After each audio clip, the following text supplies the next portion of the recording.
하나님의 은혜가 이 시간 우리들 모두에게 임하기를 주의 이름으로 축원합니다. 오늘 말씀의 제목 한번 따라합시다. 하나님은 듣지 않을 줄 알면서도 말씀하십니다. 아멘. 믿음 되길 바랍니다. 저희 교회 바깥에 이제 종탑이 이렇게 높이 서 있습니다. 이 종탑은 세상이 어두워지면 여지없이 불이 들어옵니다. 오늘같이 비가 오는 날도 아마 오늘 밤에 또 들어올 것이고, 또 바람이 부는 날도 들어올 것이고, 심지어는 눈보라가 치는 영하의 날씨에도 세상이 어두워지면 여지없이 십자가에 불이 들어옵니다. 왜 그렇게 하는 것일까를 한번 생각하면서 오늘 말씀을 들으면 은혜가 되리라 생각이 듭니다. 제 학창시절 때 아주 친한 친구, 교회에서 별명이 삼총사라고 불릴 정도로 같이 다니던 친구가 있습니다. 중학교 때 이제 같은 중학교를 다녔고, 이제 고등학교 때는 둘은 같은 고등학교, 하나는 또 다른 고등학교 가고, 그래도 교회는 고향 교회를 잘 다녔기 때문에 아주 세세 우정은 우리 스스로도 그랬고 다른 사람이 보기에도 참 아름다운 이제 그런 우정이었습니다. 그 친구 중에 하나는 서울대 법대를 졸업해서 사시해가지고 검사, 변호사 이렇게 쭉 갔고, 그 다음에 그 중에 또 다른 친구는 시를 쓰길 좋아해서 시인 등단도 하고 국문학과를 졸업해서 지금 출판사를 합니다. 그냥 일반 그런 책이 아니라, 가벼운 책이 아니라 좀 묵직한 전문 서적도 좀 내고, 역사 관련된 책들, 국문학 관련된 책들을 내는 그 계통에서는 그래도 이름 있는 그런 출판사를 하고 있습니다. 그리고 이제 저는 신학을 해서 목사가 됐습니다. 매일 전화하거나 몇 달에 한 번씩 전화하거나 그러진 않지만 그래도 1년에 한두 번씩은 이렇게 전화를 하는데, 몇 해 전에 이제 출판사 하는 친구한테 전화를 했습니다. 근데 이 법대 나온 그 친구는 신앙생활 잘해서 원주에서 그 감리교회 권사로 잘 섬기고 있는데, 이 시 쓰는 얘는, 출판사는 얘는 좋게 얘기하면 굉장히 창조적이고 그리고 독특한데, 나쁘게 얘기하면 나쁜 놈입니다. 매사에 빼딱해. 아주 좋은 걸 갖다 줘도 빼딱해. 그리고 철학적으로 염세주의자예요. 대학 다닐 때 자살도 해가지고, 자살하려고 해가지고 우리가 또 가서 위로해주고 병원 쫓아다니고 막 그런 적도 있었어요. 아무튼 그래요. 이제 그 친구랑 이제 오래전에 전화를 했는데 얘기저기 하다가 야, 이제 너도 이제 예수님 믿고 교회 좀 다녀.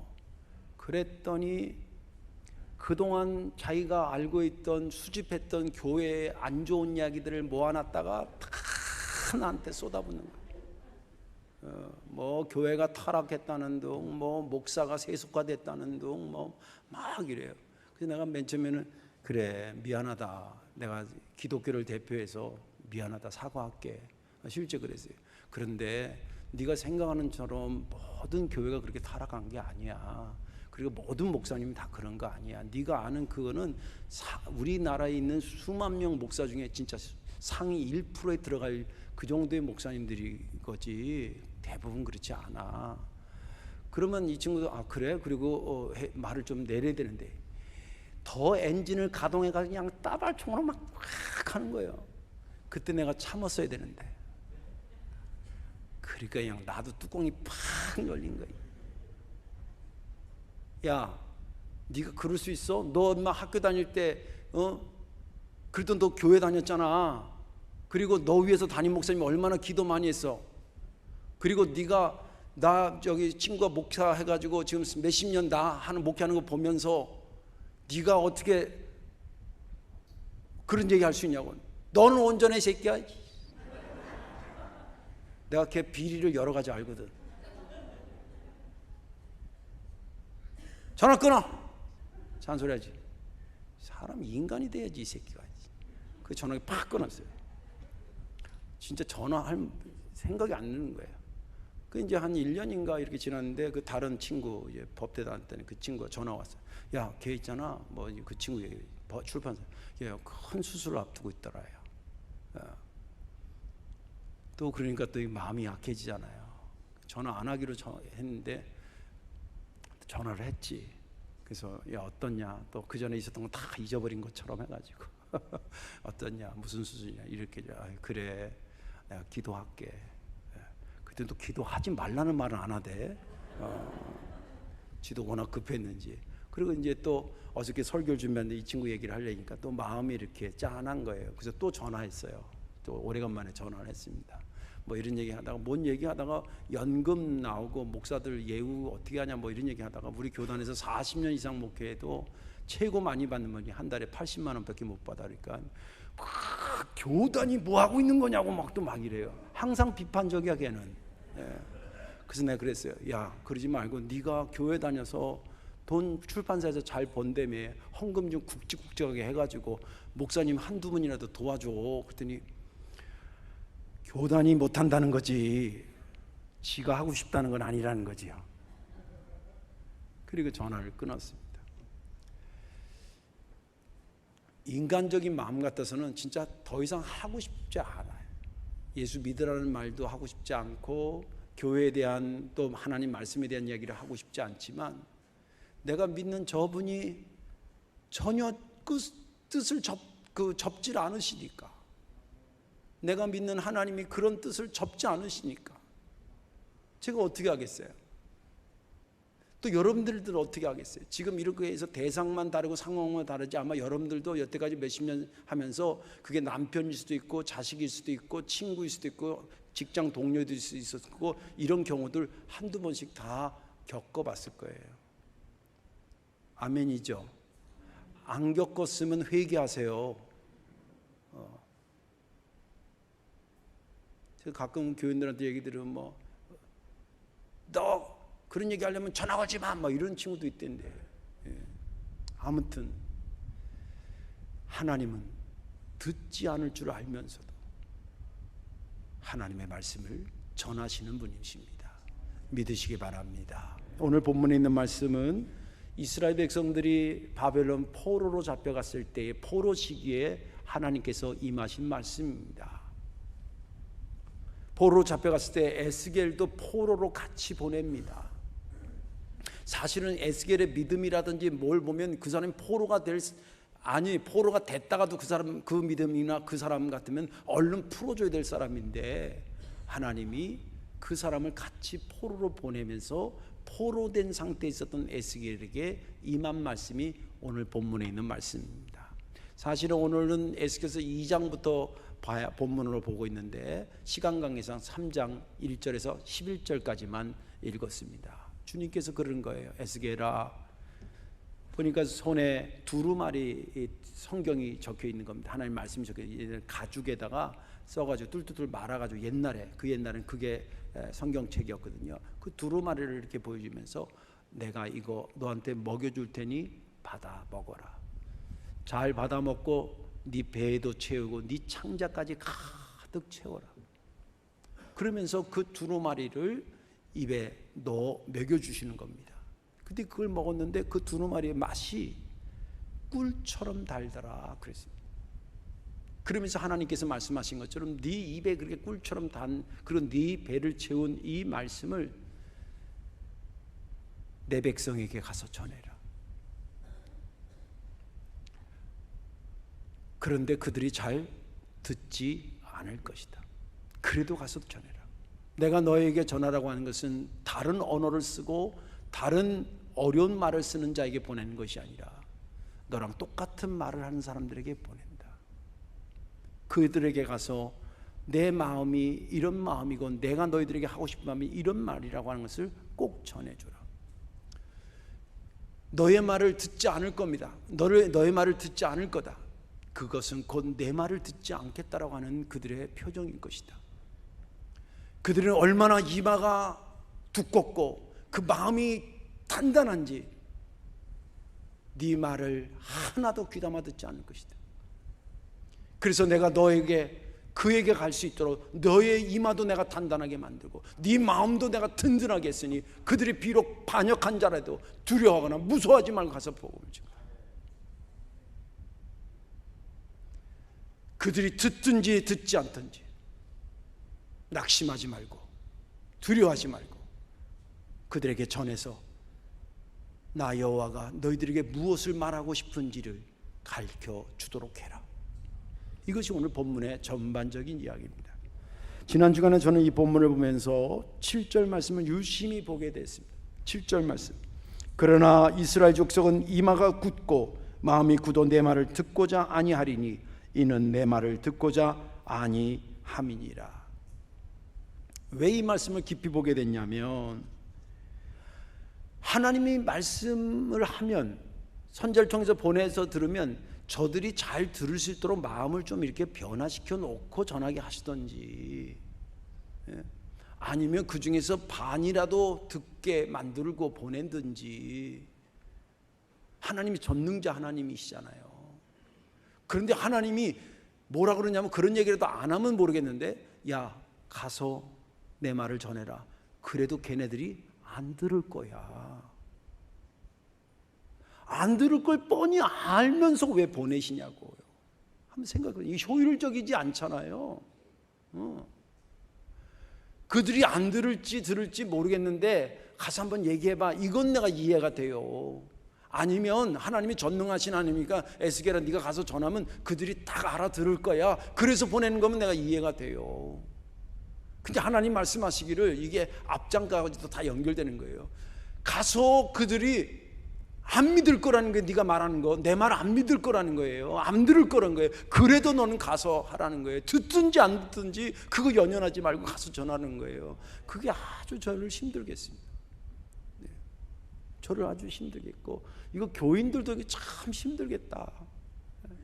강단에서 목사님이 가서 복음 증거하라 그러지, 말씀 전하라 그러지, 아멘. 그리고 저 바깥에만 나가면 다리가 후들거리고 그냥, 그 또 용기 내서 모처럼 남편한테 얘기했더니 그딴 소리 하려면 밥이나 차리라고 그러지.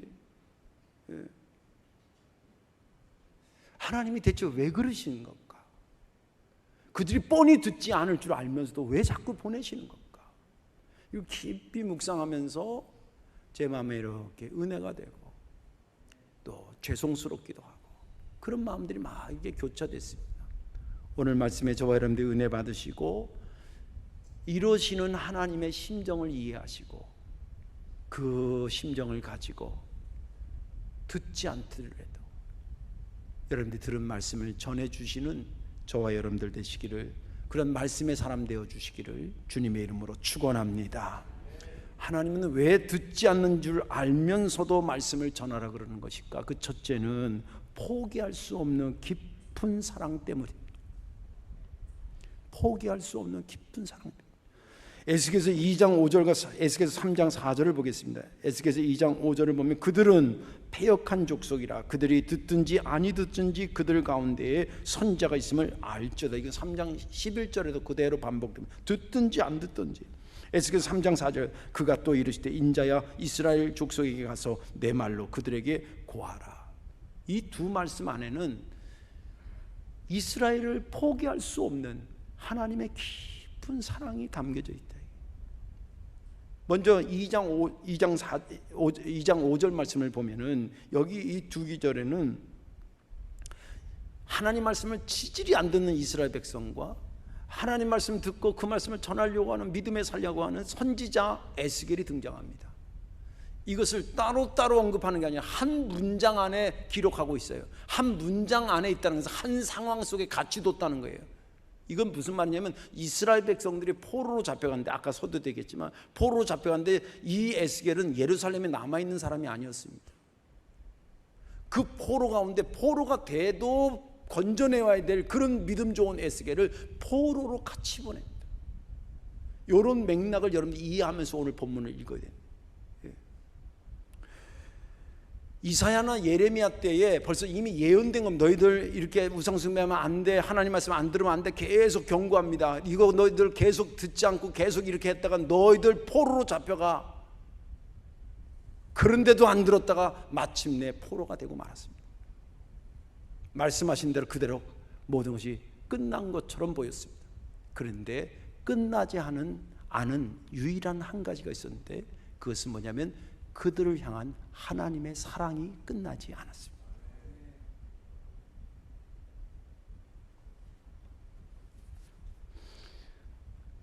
그 끝나지 않은 사랑 때문에 포로로 잡혀간 것을, 그리고 너는 안 본다가 아니라 거기에 또 하나님의 사람, 말씀의 사람 에스겔을 보내서 그에게 말하기를 네가 가서 지금 얘기해도 안 들을 거야. 그래도 가서 얘기해. 이거를 어떻게 해석할 수 있냐는 거예요.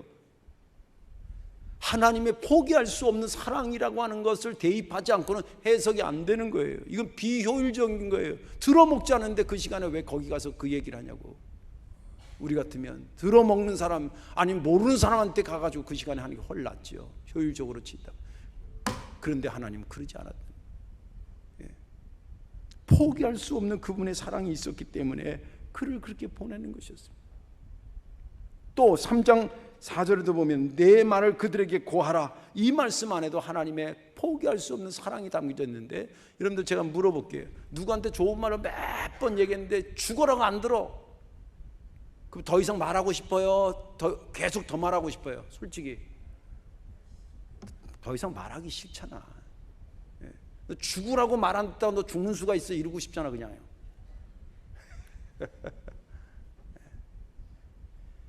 말하기 싫거든요. 저도 그래요. 저도.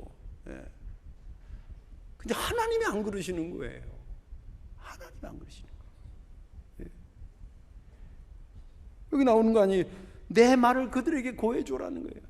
당신 말씀을 전해주라는 거예요. 안 들을 건 아는데 내 말을 전해주는데 하나님이 계속 말씀을 겁니다. 그 삶에 관심이 있다는 거예요. 누구한테 말을 건다는 것은 그 삶에 개입하겠다는 것이고 그 삶을 관심 가지고 보겠다는 거예요. 지금 어떤 사람인데 하나님 말씀을 죽어라고 안 듣는 그들이지만 그들에 대해서 내가 말을 계속 포기하지 않고 건다는 거예요. 이걸 어떻게 해석할 수 있겠습니까? 포기하지 않는 하나님의 사랑으로 밖에 해석이 되지 않지 않습니까? 하나님의 사랑에 대해서 얘기하자면요, 이게 얼마나 큰지 몰라요. 그러다가 이 하나님의 사랑의 폭을 또 한 번 넓게 생각할 수 있어요. 원래 하나님은 넓지만 인간들의 생각의 폭이 좁아서 하나님 사랑은 요 정도일 거라고 생각했는데 그것을 깬 사건이 있습니다. 그게 요나 스토리입니다. 이스라엘 백성들은 자기들이 하나님이 자기 민족을 사랑하는 걸 알아요. 근데 거기다 자기 감정을 개입시켜서 뭐라고 해석했냐면 하나님은 우리를 선택해서 선민해서 우리만 사랑한다로 해석합니다. 하나님이 야 그거 아니야. 내가 너희를 사랑하는 건 맞지만 너희만 사랑하는 게 아니야. 그래서 보여준 사건이 요나 사건이라는 거예요. 요나한테 아수르의 수도인 니느웨에 가서 복음을 증거하라고 합니다. 요나가 딱 그런 거예요. 생각에 또 왜 하필이면 아수르라 그러냐고. 그 나라 얼마나 우리나라 괴롭힌 나라냐고. 왜 하필 그 나라, 수많은 나라 중에서 왜 그 나라를 또 가라 그래. 속으로 그런 거예요. 그 속으로 생각하면 행동으로 그렇게 나오잖아요. 그래서 다시 저기 이 육로로 올라가야 되거든요. 거기를. 근데 배 타고 딴 데로 타르시스라 그러는데 다시스로 그냥 배 타고 가버리잖아요. 그런데 하나님의 사랑이 포기되지 않는 거예요. 이방인을 향한 하나님의 사랑이 포기되지 않는 거예요. 그 우여곡절 속에 뭐 사건도 있고 그런데 아무튼 마지막에 회개하고 이제 알겠습니다. 그리고 이제 아수르로 가서 복음을 증거하면서 그 성경에는 기록되지 않았는데 내 심정적으로 보면 요나가 그래도 일말 순종할 때 일말의 희망이 있어. 자기 나름대로 희망이 있어요. 뭐라고 희망을 가졌냐면 이런 거예요. 아수르 그것들은 아직 인간도 아니기 때문에 회개하고 하나님 믿으라면 100% 안 믿을 거야. 꼭 그렇게 되길 바라야지. 그리고 이제 순종하러 간 거예요. 그래서 가서 이제 하나님이 너희들 회개 안 하면 하라는 대로 메시지를 그대로 전했잖아요. 이거 웬걸? 왕부터 시작해서 전 국민이 다 회개하고 난리 났네. 그러면 요나가 할렐루야 해야 돼? 삐져야 돼? 이 저기 복음화 되면 여러분 삐져야 돼? 복음화 저기 할렐루야 해야 돼요. 오늘 여기 유호엽 성도님 여기 파크자이 첫 번째 등록하신 분이라고 했는데 짜증나요? 요나가 삐졌어. 삐졌어요. 그래서 요나에게 하나님이 하신 유명한 말씀이 요나서 4장 11절 말씀이에요. 거기 이렇게 기록돼요. 하물며 이 큰 성읍 니느웨에는 좌우를 분별하지 못하는 자가 12만 명이요 가축도 많이 있나니 내가 어찌 아끼지 아니하겠느냐. 이것은 하나님에 대한, 다시 말해 신학적으로 신론이라는데, 하나님은 어떤 분이신가라고 할 때 굉장히 중요한 것을 생각하기에는 한 획과 같은 말씀입니다. 하나님은 이스라엘 백성들을 사랑하지만 이스라엘 백성들만 사랑하는 게 아니라 온 인류를 사랑하시는 겁니다. 이건 엄청나게 폭이 넓은 거죠. 그래서 이름하여 범우주적 사랑이라고 그러는 거예요. 그런데 거기다가 그것만 사랑하는 게 아니라 거기다 추가해서 하나님의 사랑의 속성이 또 있습니다. 그건 뭐냐면 거기다 시간의 개념을 추가해서 해석하는 겁니다. 하나님이 온 인류를 사랑하셔 창조하셨기 때문에 온 인류를 사랑하시는데 시간의 개념을 포함시키면 과거에만 사랑하지 않네, 또 오늘만 사랑하지 않는 거예요. 내일도 사랑하시는 거예요. 할렐루야. 그러면 사랑의 폭이 확 또 달라져요. 또 거기다가요 횟수를 추가시켜요. 70억 인구가 지구의 인구라는데 70억 인구의 그냥 살기 평균 수명이 70살이다. 그냥 매일 은혜 주시지만 그냥 계산하기 좋게 그렇게 하지 말고 한 달에 한 번씩만 은혜 주신다. 70억 한번 계산해봐요. 70억 인구가 70년 사는데 그들에게 있는 1년 12달 10일을 곱해봐요. 물론 숫자는 나오지만 우리가 쳐다도 보지 못했던, 상상하지 못한 무한대에 가까운 숫자가 나올 거예요. 하나님의 그 사랑이 그 속에 있기 때문에 당신 말을 안 들어먹는 것도 알면서도 또 말을 버리는 거예요. 여러분들 이런 하나님의 사랑을 여러분들이 믿는다 그런다면 이 사랑을 품을 수 있게 해달라고 기도하십시오. 그리고 이 사랑으로 하나님 말씀을 안 들었던 친구들이나 식구들을 생각하면서 내가 그래도 때가 되면 또 지혜로운 방법으로 그들에게 하나님 말씀을 흘러가게 해야 되겠다는 그런 결단이 있기를 주님의 이름으로 축원합니다. 마지막으로 하나는 뭐냐면, 왜 하나님은 듣지 않는 줄 알면서도 계속 말씀 전하냐면 말씀의 사람들의 믿음을 키우기 위해서예요. 오늘 여기 본문 에스겔서 3장 1절과 2절을 보면 또 그가 내게 이르시되 인자야, 여기는 인자야는 이인자 권사님 얘기하는 게 아니라 사람의 아들아 이거예요. 사람의 아들아, 너는 발견한 것을 먹으라. 너는 이 두루마리를 먹고 가서 이스라엘 백성의 족속에게 말하라 하시기로 내가 입을 벌리니 그가 그 두루마리를 내게 먹이시며. 여기뿐만이 아니라 2장 8절에도 먹으라는 얘기가 있고 3장 8절에도 배에 채우라는 말이 있어요. 계속 먹어라 먹어라. 이거는 안 먹을 사람한테 자꾸 먹어라 그런 의미가 아니에요. 그 말씀을 잘 먹는데, 잘 먹는 줄 아는데 뭔가 계속 먹이고 싶은, 마치 할머니가 오래간만에 온 손주한테 이것도 좋은 것도 먹이고 저것도 먹이고 싶고 그런 마음으로 계속 먹이고 싶은 마음으로 쓴 말이에요. 왜 하나님은 에스겔한테 그렇게 먹이고 싶었을까?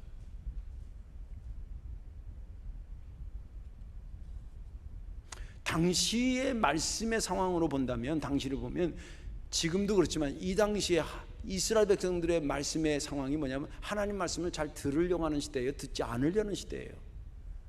듣지 않으려는 시대예요. 이 시대는 여러분 어떤 것 같아요? 요즘 어떤 것 같아요? 하나님 말씀을 쏙쏙 들으려고 하는 시대예요. 하나님 말씀을 관도 그런 말 하지 마.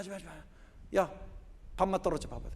이런 시기, 그런 시기 아니에요. 그런데 그런 흐름 속에 여러분들 군중심리라는 게 있잖아요. 내가 별로 마음이 없는데 전체가 이렇게 쏠려가면 나도 모르게 거기 저렇게 가도 되는 거 이렇게 기웃거리는 것처럼 하나님의 말씀을 믿지 않고 듣지 않으려는 세력이 점점 커져서 이렇게 가면 교회를 다니는 우리들도 말씀 지키기가 쉽지 않은 거예요. 오늘 여기 본문에 보면 하나님께서 두 손길로 돌봐주시는데, 한 손길은 조금 전에 얘기한 것처럼 하나님 말씀을 들어먹지 않은 사람들에게 포기하지 않고 그들을 선지자를 통해서 하나님 말씀을 계속 전하면서 그들을 다스리고 있고, 한면은 뭐냐면 이 에스겔처럼 이 어려운 시대에 하나님 말씀을 배제하고 듣지 않으려는 시대지만 나는 그래도 하나님 말씀을 듣고 살아야지, 그렇게 하는 사람들에게 하나님 말씀을 먹여주고 이렇게 다스리는 두 손길이 있다 이 말이에요. 여기 적어도 여기 와서 이 우중에 와서 예배 드리는 정도면 하나님 말씀을 어떻게 내가 듣고 살아야 되겠다는 그런 마음으로 오신 것 아니겠습니까? 여러분들 오늘 이 예배 시간에 그 두 가지가 동시에 임하고 있어요. 말씀을 거부하는 시대, 교회 문만 나가봐요. 예수 믿는 사람이 박수 치고 막 이런 시대인가. 근데 거기서 그 말씀 가지고 직장 생활하고 그 말씀 가지고 사업하고 그 말씀 지켜내라고 친구들하고 만나고 이러는데 얼마나 어렵겠어요. 그래서 오늘 하나님께서 이 시간에 여러분들에게 여러분들을 돌보는 하나님의 마음이 뭐냐면 말씀을 먹여주는 거예요. 다음 주도 먹여주실 거고 계속 먹여주시는 거예요. 살리기 위해서. 그러면서 먹인다는 얘기만 하는 게 아니라 네가 이거 잘 먹고 이것을 가지고 저쪽에 가서 아직도 듣지 않고 또 들으려고 하지 않는 사람이 있다 하더라도 계속 전해. 미션까지 주시는 거예요. 여러분들 할 일이 있을 때 그 사람이 활력을 찾고 살아나는 거예요. 왜 남자들이 은퇴하고 나서 확 늙는 줄 아세요? 할 일이 없어 그런 거예요. 하나님께서 말씀을 먹이시고 나에게 충만하게 내 배에 채우고 창자까지 채워서 나로 하여금 그것을 먹게 하신 다음에 네가 그거 먹은 거 이제 때가 되면 자연스럽게 친구나 식구들한테 흘려보내라. 그런 걸 주면서 말씀을 가지고 살려고 하는 이 에스겔을 살리는 겁니다. 그런데 말씀은 사람을 죽이는 게 절대 아니에요. 오늘 여기 본문뿐만 아니라 시편 119편이 절수가 가장 많은 장이죠. 아시죠? 시편 119편은 막 170 몇 절까지 가요. 시편 그게 한 장 짧은 거 읽느라고 속해보고 하려고 그냥 얼른 있다가 119장 나오면 기절 초풍을 하잖아. 이거 언제 끝나는 거예요? 계속 넘기. 근데 그 119편이 가장 긴 게 저는 이렇게 어떻게 해석되냐면 그래야 된다. 거기 주제가 뭐냐면 하나님 말씀이거든요. 말씀 중에 가장 핵심인 시편 119편에서 이렇게 말씀이 중요한가라고 하는 것을 가장 길게 심도 있게 말씀하신 것이 시편 119편이에요. 거기 여러 말씀들이 있지만 그 중에 제가 사랑하는 말씀이 103절하고 105절 말씀입니다. 103절에 이런 말씀입니다. 주의 말씀의 맛이 내게 어찌 그리 단지요 내 입에 꿀보다 더 다니이다. 꿀이라는 얘기가 나와요. 그 다음에 105절에 보면 주의 말씀은 내 발의 등이요 내 길의 빛이니이다. 여기 꿀이라든지 내 인생의 등이요 내 발의 등이요 내 길의 빛이라 이르면은 나를 살리겠다는 얘기지 널 죽이겠다는 말이 아니에요. 말씀이 내게 들려지고 하나님 나를 말씀을 먹인다는 것은 말씀이 없는 시대를 살아가는 그 수고로움과 그 애탐을 위로해주고 먹이고 살리시는 거라는 거예요. 이것이 하나님이 우리에게 말씀을 주시는 이유입니다. 그러면서 받은 말씀을 네가 잘 먹고 소화시켜서 또 흘러가게 하라는 거예요. 미션까지 주시면서 하나님 우리를 돌봐주시는 거예요. 이런 생명 가득한 말씀이 하나님으로부터 내게 계속 들려진다는 것이 내가 축복이구나, 이게 은혜구나 하는 생각으로 이 말씀을 들을 때마다 하나님 그래서 말씀이 듣지 않은 사람에게 증거되는데 그렇게 하면서 나를 먼저 먹이시는구나 이렇게 이해하시고 말씀을 받으면 은혜가 될 줄로 믿습니다. 이제 말씀을 정리합니다. 오늘은 성령 강림 주일입니다.